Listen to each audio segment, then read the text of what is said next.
Welcome everyone to episode 27 of Just Joshing. I am Joshua Penteleresco. I write stuff and podcast too, and I am ready to rock with week 3 of my non-literary podcast. Yeah, I know. Doesn't really make sense from my end either, but hey, might as well have some fun with it.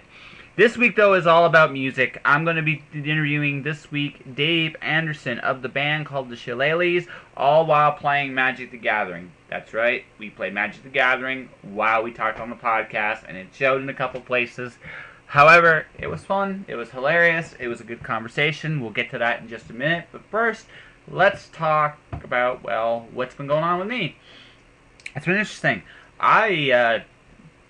I'm working very hard right now on Watcher 3. It's definitely bigger than the last book was. I'm kind of sad, actually, I'm working on this. Not because I'm unhappy that I'm writing the story. I always enjoy these characters, but it's just that this is the last story about these characters I'm going to tell for the foreseeable future, and it's sad, in that sense, because I'm going to miss these characters.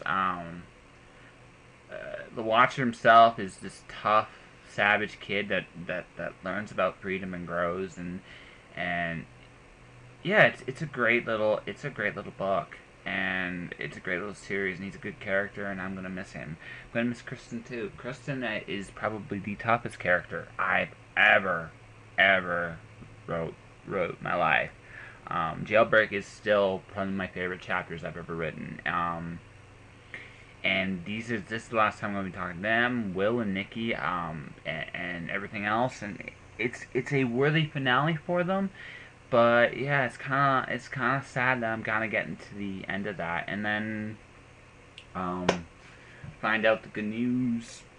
About 2 weeks ago, I joined a comic book group on Facebook, and they actually publish comics on a somewhat regular basis. And so, way back in the day, a friend of Christine Steenham, who's been on this podcast before, and me, when I first interviewed her for my site, a long time ago, I was talking in this epic movie voice about how she drives her car, kind of like a soccer mom, but I did it in the most epic, fun way possible. And we both had a laugh about that, and it's an inside joke with us, and it's not going to be so inside anymore now that this is on the air, but it's an inside joke with us, and we decided just for fun to do a little comic script. And we started it last year, but earlier this year we finished it, and it was kind of fun. It was a epic movie style preview to that little joke. We did a little thing about that joke, and it was fun. We did literally the cheesiest comic script imaginable, and we were both proud of this. That was the goal. It was not supposed to be a serious thing.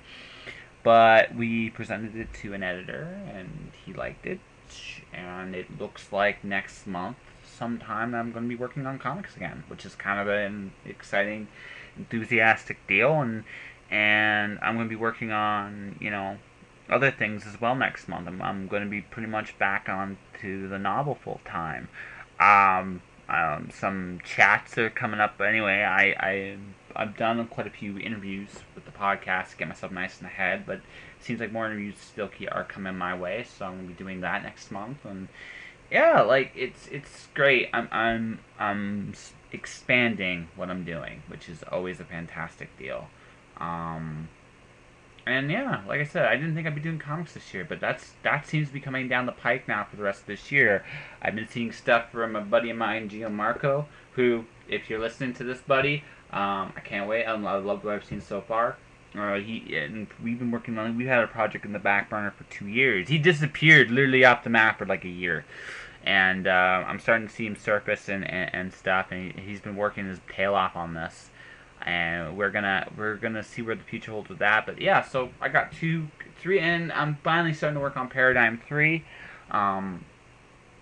So I'm just trying to do a bunch of different things at once here, which is always the way it should go. And so yeah, this is going to be a very comic-centric summer, it looks like. And I'm also working on my novel, and I'm working on this podcast. So yeah, I can't really complain about what's been going on in that regard.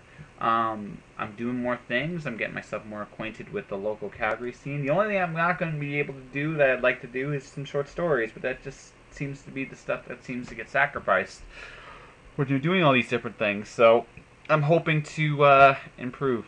Let's see. What else can we talk about real quick? Let's see. Currently I am reading. I'm currently reading Suicide Stitch by Sarah Johnson. She was last week's guest. I actually did her signing. Her signing was a packed house. She kicked ass. And hopefully she's listening to this. Sarah, you rocked. And yeah, it was and is a great read. I've only gotten into it, but so far I really enjoy her style. I recommend it.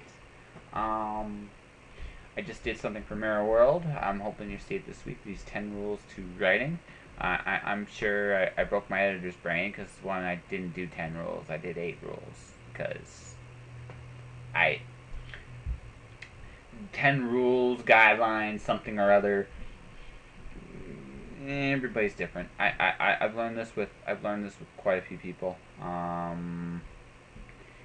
So I kind of just went with what worked for me. Things I try to remember when I write, because that's the important stuff. I don't worry about like it has to be done a certain way. Just what works. I write, and I just keep going. And so yeah. So all in all, I can't say I'm not busy. I've been working a boatload. And have had fun doing it. I probably should edit that yawn. I probably won't though, just cause. No, I'm looking forward to it. Next week's gonna be fun. I'm gonna do another small band interview next week. I was gonna put Perception and Pain on this week, but honestly, due to the length of Dave's interview, I figure Dave should get the focus this week, and he put a lot of time into it, and I appreciate it. Dave Anderson is a pretty talented musician. He's in 2 bands. He's played a bunch of different instruments. We talk all about it. I got to see the Shillelaghs perform live at Burns. It was a cool night because I got to see Vanessa Cardaway perform. And Vanessa has been on this podcast, and she is an amazing talent. I cannot speak highly enough about her in terms of her ability. She's out there. She puts it out there, and like I said, there are a handful of musicians I've listened to that can do what she does. Dave, the Shillelaghs, though, man, are they fun to listen to. I went out there, I just jammed, because they have just a really good energy, a really good vibe, and they're a fun band. I don't mind bands that are they're not sort of groundbreaking, but just go out there and have fun, because that's what this is all about. It doesn't really matter what form of art you're in. If you're not having fun, what the hell are you doing? Unless you're making zillions of dollars, then kudos to you. But if you're not in that boat, which most of us aren't, you better be having fun. Know what I mean? Anyway, I'm going to go right into the interview here just as soon as we get word from our sponsor, which is me. Be right back after these commercials, and we'll get right to the interview. Tired of buying t-shirts, coffee cups, and other memorabilia that all podcasts seem to have? I sincerely hope not, because I'm jumping aboard this gravy train right now. That's right. You can be the proud owner of a Just Joshing t-shirt, photographic print, and coffee cup at my Redbubble store. Redbubble has one-click ordering and will ship anywhere in North America. Check out http://worldwideweb.redbubble.com/people/jpenteloresco for more details. See, this is now it's on. So, ladies and gentlemen, this is. Do you have a stage name, or is it just David? Just Dave. I used to have a stage name. Okay, you used to have a stage name. Yeah. So this is David Anderson. He is the lead singer of the Shillelaghs, an Irish metal or Irish punk. Celtic punk band. Okay. Yeah. Now I gotta say this. His band is fun. I listened to them live. They were impressed with my energy, but they actually brought it themselves. Very fun band. They are the kind of band I want to listen to in person. They're fun. They're energetic. Are they groundbreaking? Maybe not. But you know what? They're fun. And the thing is, there's something to be said about bands that know who they are and what they do and do it well. And Dave's band, the Shillelaghs, is one such. Before we continue, Do you have any CDs or for the band that you want to talk about real quick? Oh yeah, we have our we released an album. We recorded an album in 2007 and released it in 2009 called it's a EP called Wastedly, and then just recently we put out our full length album Bury Me at Sea. So yeah, it's 12 songs. That's so nice. Yeah. So if you had a favorite on one song, what would it be? If you pick one, what's your favorite one to perform? What was your favorite one on the album? I'm a little biased because you know I like Dark of the Days because it's one of those songs that I kind of went on a limb with how I wrote it. I wrote it as a duet, right? I'm forced to perform it as by myself, but it always was written for two parts. So. If anyone's wondering what's happening right now, we're playing Magic the Gathering. Yes, right. We're both avid Magic players. I just won the cut, so I will take the play. So, and yes, we are gonna. You're gonna probably hear some commentary about the Magic game in this podcast. It's my podcast. I don't care. If you don't like Magic, that's fine. You'll wonder what these names are and what they do. If you do like Magic, cool. You'll probably have a really intense context because both of us like building our own stuff. Yeah. Yeah. Comment below with your questions of what the hell we're talking about. That's right. That's totally it. So yeah, Dark the Days, and on the album we did record it with Michaela Jacobson, who is a singer-songwriter, kind of more of an acoustic musician that was playing in Calgary. She moved back to Ontario is the last thing I know of her current whereabouts. But yeah, she was great, and she kind of just worked with the material really well. And miss her? Yeah. Well, no, we just worked with her temporarily, but no, yeah, I do miss her. She was great. She was a good friend. So that's you gotta do what you gotta do. I'm originally an Ontario boy myself. So you from Calgary initially? Or yeah. You born and raised? Yeah. Born and raised. Nothing wrong with that. That's true. Kind of jealous. Mm-hmm. Almost. But almost. No. It's. I never had the luxury. Just the way my life worked out, I didn't have the luxury of growing up in one place, having the same friends, same people, and there's a part of me that envies anyone that's had that. There's a trade-off. On the one hand, you get a stability, and like I said, I've never had it, so I couldn't tell you even remotely what that's like. I've been in Calgary 7 years, which shocks me. Actually, not quite 7 years. Yeah, 7 years. Actually, just July. That shocks me because I'm usually not in a place that long. But it just this time around it worked out where I got to do that. So in that sense, you have my envy. On the other hand, because I got to travel so much, I got to see a lot of perspectives that a lot of people don't get to see until they're in their 30s or 40s. Because when you've been around the block, you kind of see how things work. You have some experience. By the way, just go to 7 Cars. I really don't care. Yeah. Yes. Yeah. I go on. All right. So in that sense, I actually kind of envy you. Do you kind of wish you traveled more, or did you? I am well traveled. Where have you been? Been to Australia, New Zealand. I've been to Mexico about 6 or 7 times. I've been throughout the United States. I've been throughout Europe. I've been to the Caribbean. Mm-hmm. Just. Like, so you just East Coast, West Coast, United States. That doesn't really matter. What's your favorite place to visit? My favorite place to visit? Yeah. At this point, Germany for sure. Yeah, Germany was great. Okay. I made lots of good friends at some of the metal festivals there, and yeah. And that sounds really good. So you all right? So you guys, I'm assuming, tour a bit with the band as a band. All right. Not so much. No. Well, everyone or my band is everyone works. Yeah. We're very, very kind of everyone works full time. Some people have multiple jobs. Yes.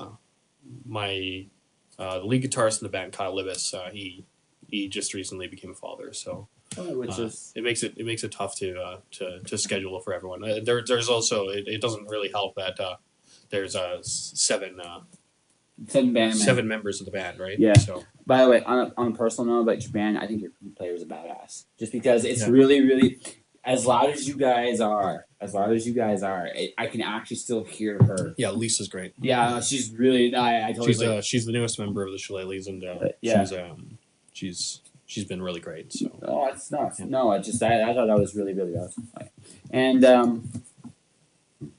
no, it's just like one of those things where you look at it and go, "Wow!" You don't think you'd hear it, but so why all the sounds? Just like why all the different variety? Just you have a flute player, 2 guitars, a drum. we have a mandolin. And the mandolin. Yeah, I'll just go through it.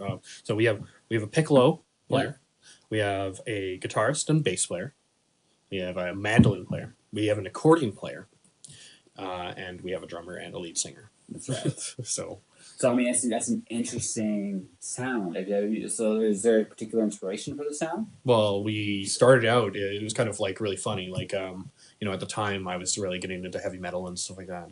When we started, like we originally, like me and Kyle were in a band called The Unreliables, and we were like hardcore punk rock. Yes.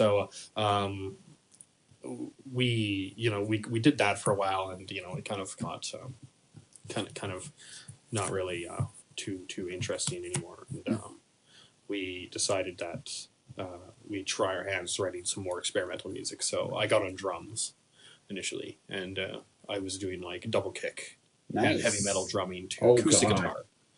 Yeah, that's acoustic. Yeah, so that's awesome. Yeah, we had a keyboardist, and we had a female vocalist, and we had we invited Brad in. Our accordion player used to play bass, so everyone's kind of like juggled hats a little bit. Well, but that's actually good because you grow as an artist, and you grow as a performer, right? That's just true. doing different things.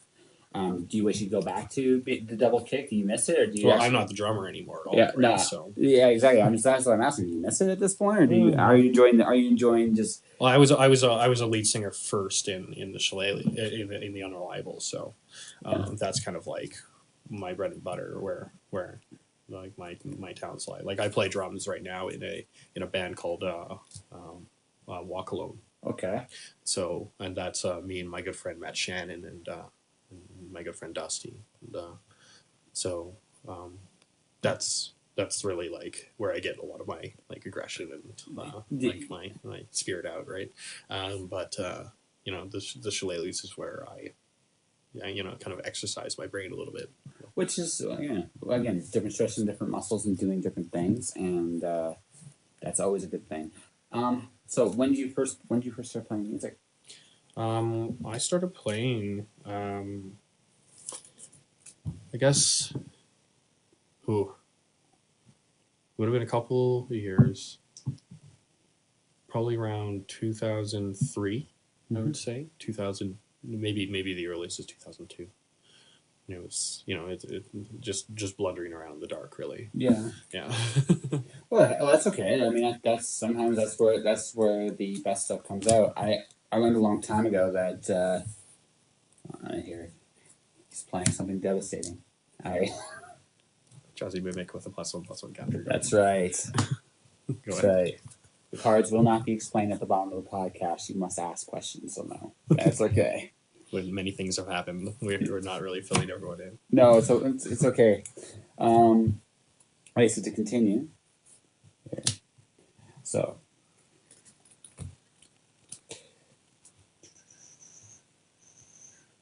I am looking for a forest, ladies and gentlemen. Again, if you play Magic, you know what I'm talking about. If you don't, you don't. So, it's okay. It's ridiculous. Hey, listen, I am a professional. I know what I'm doing. But no, like you just seem like someone that does as many different things.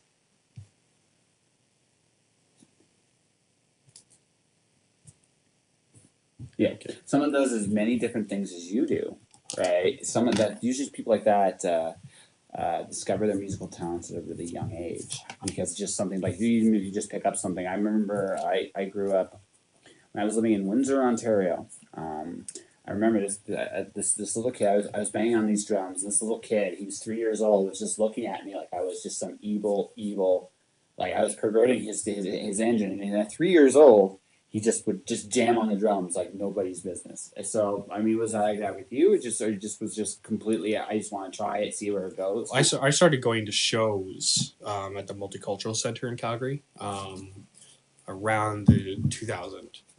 Okay.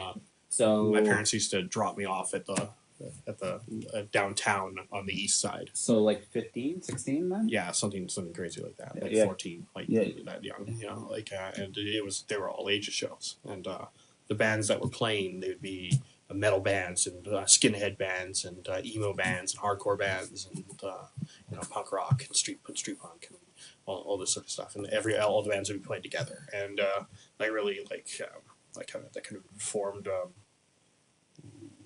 where I get my music from. Like I listen to so much different stuff these days, right? And I'm not so ideologically driven in my tastes. I'm that way. Okay, this is a reading thing. All right, at this point in time, but I'm the same with what I read. I mean, don't get me wrong. I think at heart, I'm still always going to be the science fiction and fantasy guy. But I read mystery, I read biography, I read true crime, I read nonfiction, I read scientific articles, like anything I can get my hands on. And it just makes sense, like from a musical point of view, that okay, maybe at heart you still like metal, but you'll listen to alternative, you'll listen to pop, you'll listen to world music. I guess I don't know what that actually qualifies as genre. What is world music anyway? Just music from another country? Yeah. That's it? Well, there's probably some definition that I'm missing. Yeah, no, it's just because we're making someone mad. No, I'm okay. It's my podcast. Swearing at the podcast. Yeah, that's okay. I can swear at my podcast. It's okay. If I see 4-letter words on my Twitter feed, I know I've done something right or wrong. I don't know. Just I'm pretty easygoing. But like as you see, we're very loose format here, folks. Yeah. Yeah, we don't really care. But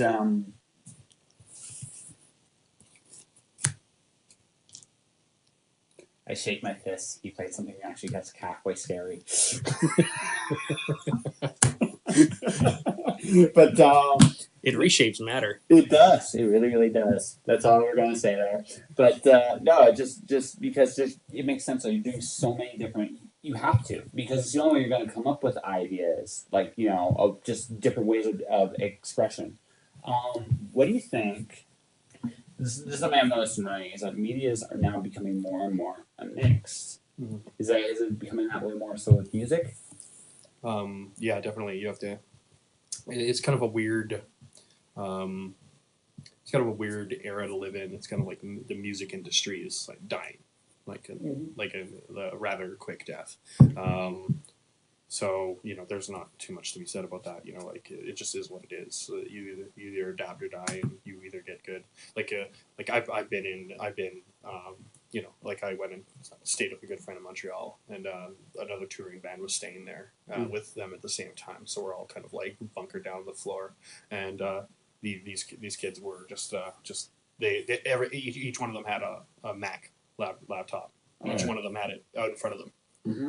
Each one of them was pounding away at social media, booking shows, contacting venues. Everyone was working the entire time, And, definitely, it's definitely more hands-on now. Yeah. Even on my end, it's way more hands-on than it used to be. Yeah. We used to have this nice guy that would be this middleman that would take care of all this stuff for you, but now we are at the point now where it's like, oh, you really want to do something? And you're going to need to do your own thing in some form or fashion, or else. And I think that's the necessity of media. On the other hand, I've seen so many. I think overall the ideas are better now. Does that make sense? Because the ideas are not necessarily better. The execution is a little better. Yeah. The production values of recordings and the ability of independent artists to get their message across is so great these days. It's just that there's no money to be made. No, like you can contact hundreds of thousands of people, but you can't make a dime. So no, well, there's got to be a way. But there's got to be a way. In music, no. It's a hobby. It's a hobby. Yeah. It's a hobby. Unless you're really going to pursue it, yeah. Yeah. So is that something you want to do, or you just this is kind of like a phase where it's like, I'm not okay. Phase is the wrong word. Phase is relatively the wrong word. More like, are you content with it just being a hobby? Well, no, I don't view what I do as a hobby. Like I'm more of a special case. You know, like the way I view things is like this is my family band. You know, like this is like I love all the people in my band, and you know, it's the type of music that we're not playing like grindcore, like technical death metal, like that type of stuff. It's not like the drummer's feet are going to give up from underneath it. This is the type of music that we'll be able to play for a long time, right? And that's kind of like how we situated the songs and the lyrics and all that stuff, is so they won't be stupid later. Like I'm not like a 60-year-old like yelling about changing the system or anything like that. You know, like. They're all very, very non-political songs, and I pride myself on that. So, I'm cool with that. No, it's just they're just like I said. They just sound very fun. Like they're more almost traditionally rock. Mm-hmm. But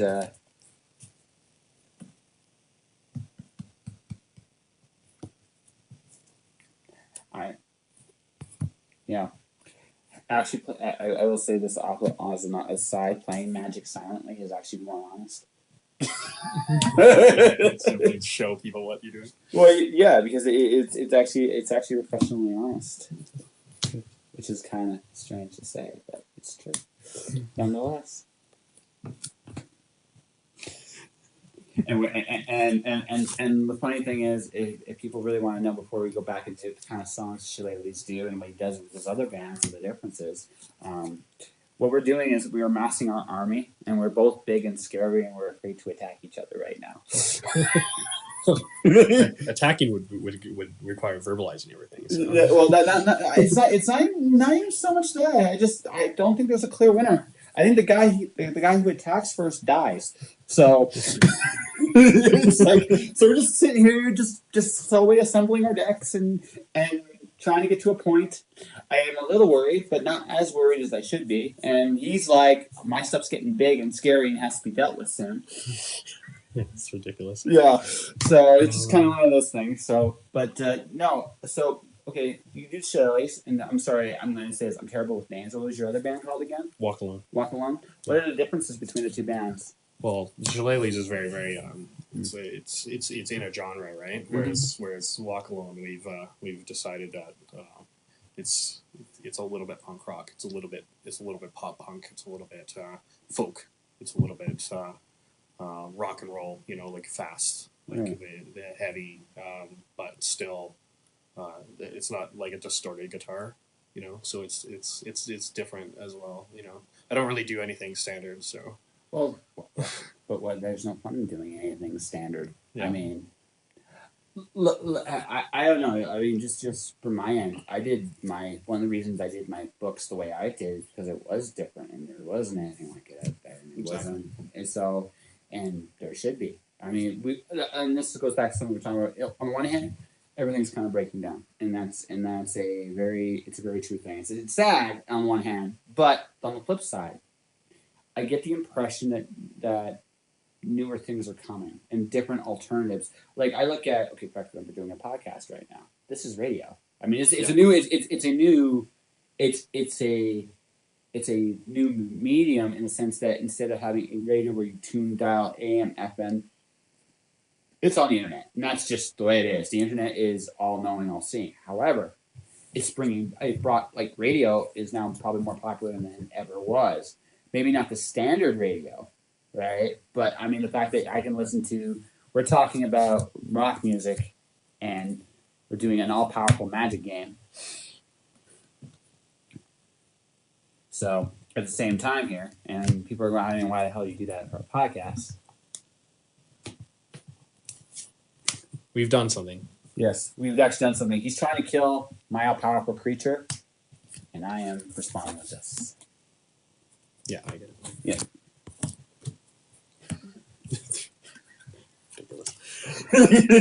Go ahead. So, yeah, we're all looking at each other. We're just looking at each other across the board going, You're big and scary, and I'm big and scary, and that is the way it goes. That is hilarious, actually. Right now, I'm gonna do it. So.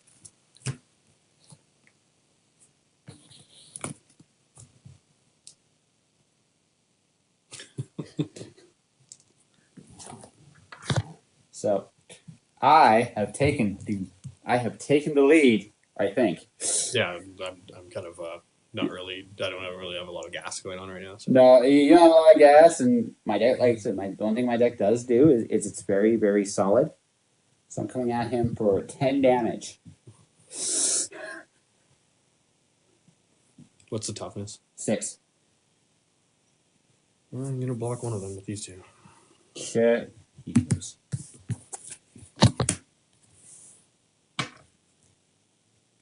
And you take 5, I guess. What So, was the power? 5. 5. Okay. Yeah. Power is 5. And this is going to look eerily similar. Girl, you're like son of a bitch. Yep. Yep. So, no, but going back to what we were talking about, like I just like the fact that right now you have this ability. That's dirty play. You have this ability to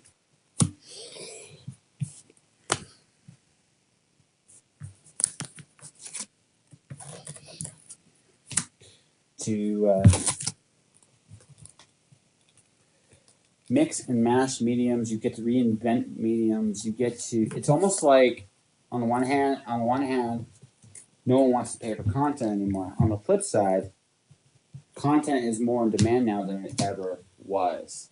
So I have to think at some point down the road, someone's going to figure out how to way to make rock radio a big thing again.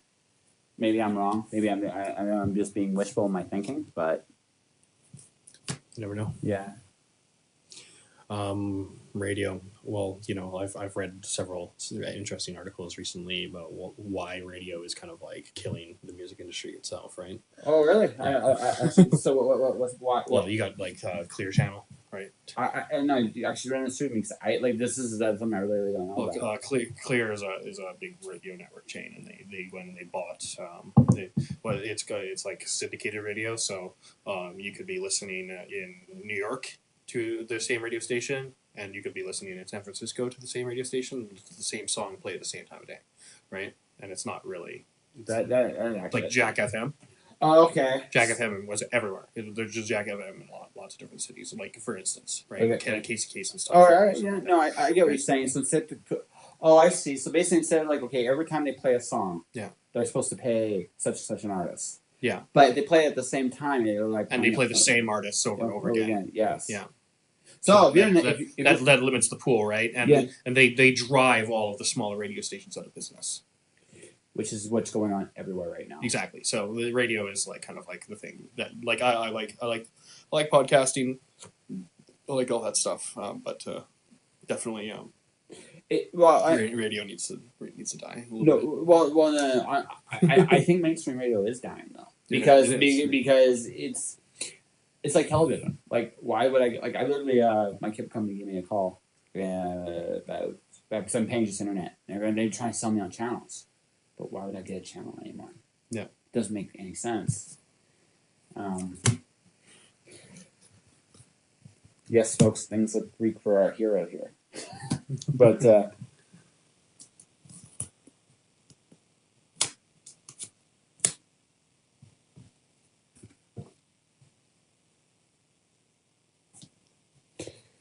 he's like, no. That's fine.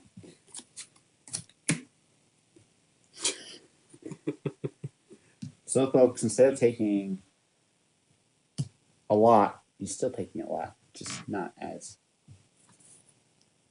6. That's a 6. That's 6. Thanks to Advocate. Oh, the other land creatures are +2/+2. Yeah. I'm gonna block with this guy. Get.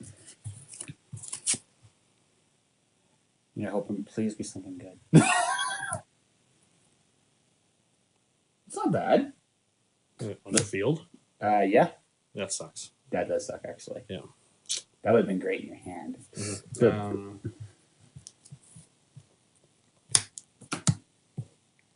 Yeah, might as well. You know, it's your turn.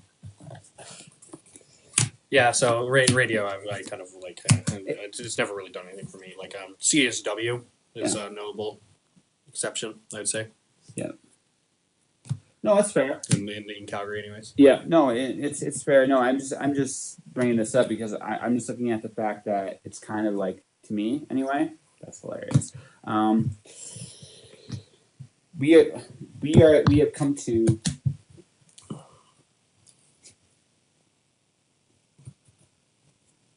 Why not? I'm pretty sure I'm screwed. Yeah, no, I think this game you are. So it really just matter. Not matter if I kill you, it's when. Yeah. At this point, you want to call a game? This, yeah. Yeah, want to call game one? I lose. Yes. Yeah. That's fair. But no, it just seems to me like I feel like I said, because I look at book wise, Amazon's killing the book industry as we know it. Like I just interviewed Alison Splits before I interviewed you, and coincidentally enough, you're going to be the episode after them, which is cool. So this is actually going to be very relevant. But I interviewed them, and they're very adrenaline-driven. They're very because they have to be, because they don't have the reach, because they're just a small guy against a giant, right? And there's a lot of this giant stuff going on. But I'm looking at the fact that just the very nature of just how the internet works, it's very free flowing. No matter what, no matter how big one thing gets, it's still always going to be a small. It always could be a small piece of a much greater whole, right? No matter how big it gets. So I look at the fact that I'm promoting, like the same thing. I'm doing my own social media. I'm booking my own shows. I'm doing my own thing, and it's my job to do that in order to be relevant. But I'm just looking at the fact that now it's not so much about the store, the radio, or anything like that. It's about the brand. If that makes sense. Yeah. It is. You gotta build that reputation, and you gotta release content regularly and all that sort of stuff. Yeah. So, you gotta take those steps. So. Yeah. So I feel like music. I feel like, in one sense, watching the music industry disintegrate is a good thing. There's a lot of shall we say, the more parasitical aspects of that industry that definitely needed to die. But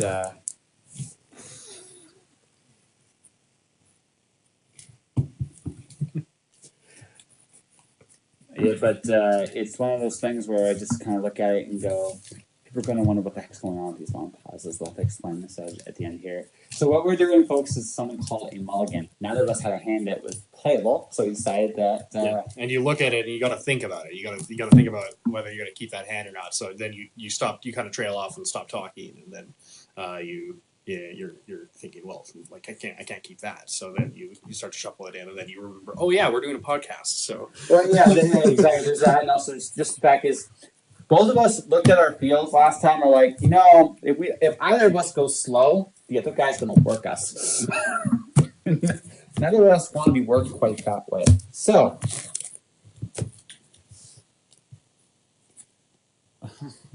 we're doing it again. Yes, we are. I guess. This is horrible. Yes, me too. It's okay. Okay. Go. You're already doing better than I am. Okay. Anyways, but to go back on topic, it's so. What's more important to you at this point? The Shillelagh brand, right? Walk Alone brand, or Dave Anderson? It doesn't. It's all kind of intermingled, Like I've never really separated myself like that. So no, it's fair. I just kind of want to know, just like I try and balance everything that I do. So yeah. So on that note, so what's coming up on the horizon with you in terms of? Well, it's always like we're just really excited that we have everyone in the band being audible right now. Like we just got a new headset receiver for our piccolo player, and she can actually be heard on stage now, which is great, right? Before it wasn't very good. We were going out to shows and people really couldn't hear anything. So that's a positive that we're take it forward. And now that we've done that, and now that she can hear herself and hear herself at jams and hear herself on stage and stuff, now we got to think about going back into the studio and recording another album. So That's cool. Yeah. So is that going to be soon, or are you guys gonna? You wrecked my perfect game, folks. But no shutouts over here. no shutouts. But no, I mean, are you going back into the studio? Like, is it going to be soon? Like within like next 6 months, kind of deal? Is that the plan? Or? Well, you gotta have the money, right? So Oh, that's absolutely. always the thing. So we were pretty lucky in that sense. Yeah. We have some good friends like our bass player Caitlin. Has a studio in her basement. That's So, awesome. the Sound Priory, and that's where we recorded "Bury Me at Sea." Okay. And the engineer there, Krill, was really great, and he helped us out with a lot of stuff. And it was not very expensive, so it was like That actually sounds really cool. Yeah.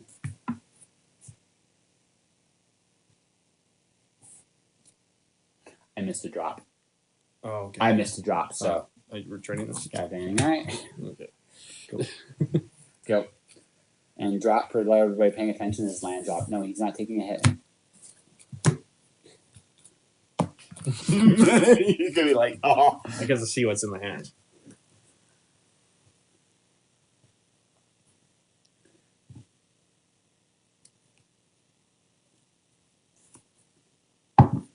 Of course. I had a feeling. But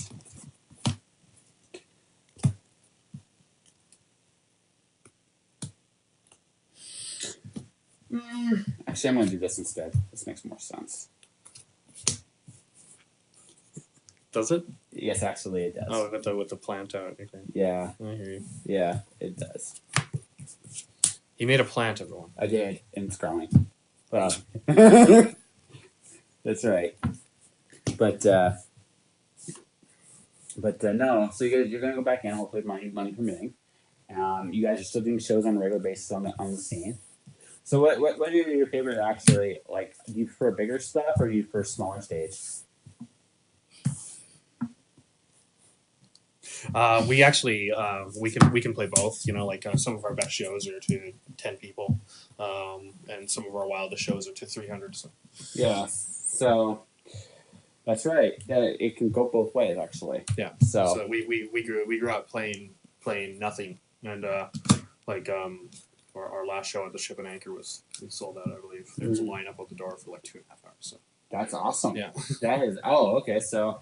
But that's more to do with just the Riverjacks and the other bands that are on the bill, like Fire Next Time. They're great. I'm sure you guys have your. So we have our part to play, but and the Ship being a legendary bar in Calgary, and it being St. Patrick's Day doesn't hurt either. No, it doesn't. I actually saw him in St. Patrick. I was the show after, ladies and gentlemen. They performed at Ferns. Burns. Yeah. Yes, and Burn was cool. Or sorry, but it was a very cool. It was a very cool little bar. So, but like so no real preference there. How long do you see yourself doing that? I see you're always going to be doing music. Yeah. But I don't see that ever changing. So how do you feel about the longevity of it? You gotta I mean, your kind band. of take these things. We tend to take these things slow, and for that reason, we're not. We didn't burn ourselves out. So we've been together for like 10 years now, like Okay. 10 or 11 That's years. that's cool. So we kind of have we practice a lot, and that brings us together as a group, and we have a lot of fun when we do it, and we've developed some pretty strong relationships in the band. And that's probably one of the coolest things about being in a band. It's the one thing you definitely have that as a writer. I don't. I mean, I do collaborate with people, but it's not the same thing. I'm going online. You guys are literally jamming together, traveling together, and doing things together all the time. So, and you guys get along really well, it's fantastic.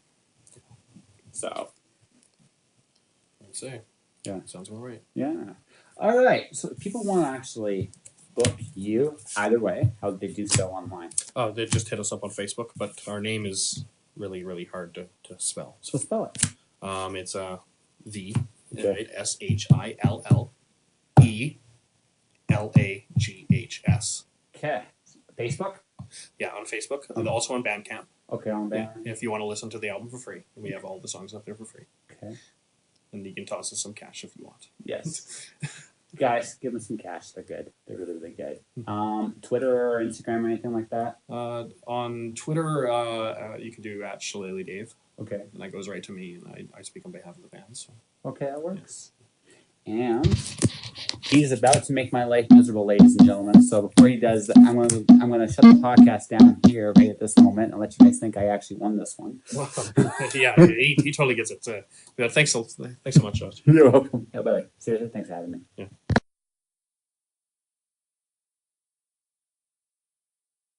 When that was Dave Anderson, the Shillelaghs, and the Walkabout. And, oh man, I hope I said that right. I hope he doesn't beat me listening to this. Well, if you are wondering, folks, he did actually win 2 out of 3. Magic is a 2 out of 3 game, and he pulled it off at the end. It was really good. I want to thank Dave for his time. It was really a fun little podcast, and I'm not sure I'm going to do it again, but it was a neat idea to actually just put the Magic into the thing. So if you have any questions about what was played, if what you did see what was played, we'd let you know. I'll let you know anyway. That'll do it this week. Next week is going to be, speaking of games, and it's going to be talking to Metal Galaxy. I'm also going to be talking to the band Perception of Pain to conclude our non-literary week. And then we'll go back to our literary guests. It's quite a lineup I've already kind of assembled here. Just to name a few, G.W. Renshaw, Hannibal Taboo, Chris Mars, Craig DeLuey, Mackenzie Fisk, Megan Hutchinson is going to be on the podcast. There is a really cool list of people that are coming down the pike that I'm really proud of. I've actually interviewed. Mary Publisher, Mirror World's going to be in there as well, and I'm hoping to sneak 1 or 2 more guests in there in the weeks to come. And I hope to have more exciting news for you next week. Things are moving, and I'm really happy with the direction they're going, and I'm hoping wherever you are, whatever you're doing the same thing. So listen, this has been another episode of Just Joshing. I'm Joshua Pantellaresco. Stay inspired out there, and keep pursuing your dreams, because they just might come true. Josh. Shush.